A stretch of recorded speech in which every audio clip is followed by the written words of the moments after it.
خدا سے پیار کرے گا، اس کے کلام پر عمل کرے گا، خدا ان سب کو پیار کرتا ہے۔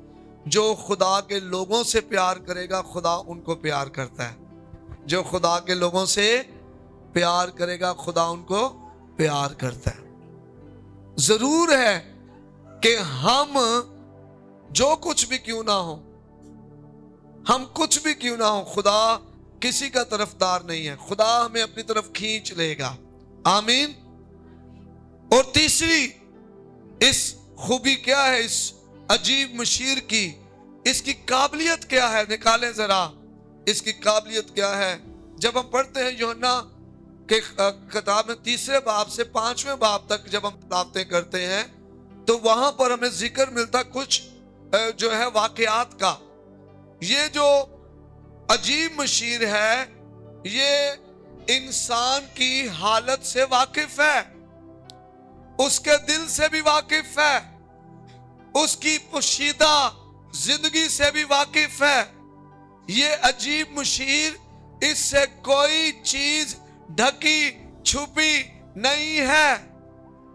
جب آپ پڑھیں گے یوحنا کی انجیل میں سے جو باب ہے 3، 4، 5 بتایا، وہاں آپ کو ذکر ملے گا خداوند یسوع یعقوب کے کنویں پر ہے، شاگرد کچھ کھانے کے لیے گئے ہیں لینے کے لیے، اور وہاں ایک سامری عورت آتی ہے اور یسوع سے بات چیت ہونا شروع ہو جاتی ہے، اور یسوع سے کہتا ہے جا اپنے شوہر کو لے کر آ۔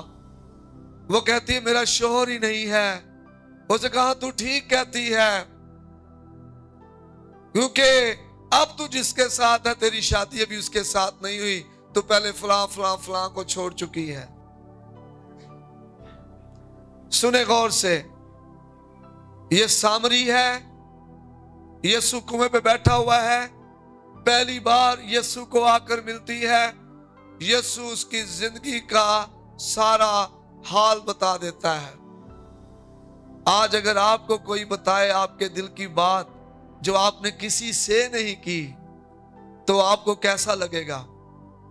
میں ایک دن گواہی ٹیلی ویژن اسٹوڈیو میں تھا اور ہم رلک اس کے تعلق سے پروگرامز ریکارڈ کروا رہے تھے، اور وہاں پر خدا کا خادم ڈاکٹر الیگزینڈر سشیل صاحب تھے، اور خدا ان سے بولتا ہے، اور میں سالوں سے جو میرے قریب لوگ ہیں وہ اس بات کو سمجھتے ہیں کہ میں جب دعا کرتا ہوں کلام کے حوالے بھی بولتا ہوں میں، اور میں دعا کر رہا ہوتا ہوں کئی دفعہ مصر کی دولت آئے گی، کوش کی تجارت آئے گی، سبا کے قداور لوگ آئیں گے، وہ بیڑیاں پہنے ہوئے آئیں گے،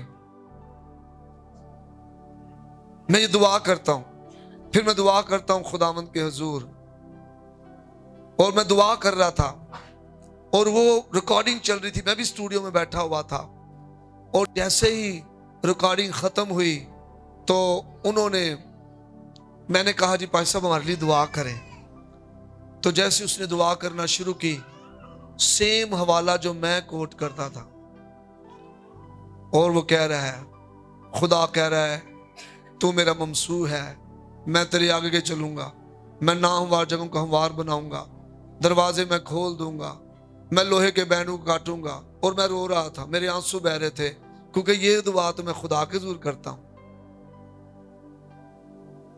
یسوع اس خاتون کا سارا حال اسے بتا رہا ہے۔ یہ جو عجیب مشیر ہے جس کی عبادت آپ کرتے ہیں، یہ دلوں کا حال جانتا ہے، یہ آپ کی زندگی سے واقف ہے، اس کو آپ کی کمیوں کا بھی پتا ہے اور آپ کی خوبیوں کا بھی پتا ہے، اس کو آپ کی ضرورتوں کا بھی پتا ہے، آپ جو اس کے حضور دعائیں کر رہے ہیں اس کو پتا ہے، یہ جانتا ہے۔ اور یہ خاتون بھاگی بھاگی گاؤں میں واپس جاتی ہے اور لوگوں کو بتاتی ہے جس کا تم انتظار کر رہے ہو، خرسطس یسوع مسیحا وہ آ گیا ہے، مجھے اس نے میرا سارا حال بتایا ہے۔ یہ مبشرہ بن گئی، بشارت کرنا شروع کر دیتی ہے یسوع کی۔ آمین۔ مت سوچیں یسوع کو کچھ نہیں پتا، یسوع مسیح سب کچھ جانتا ہے۔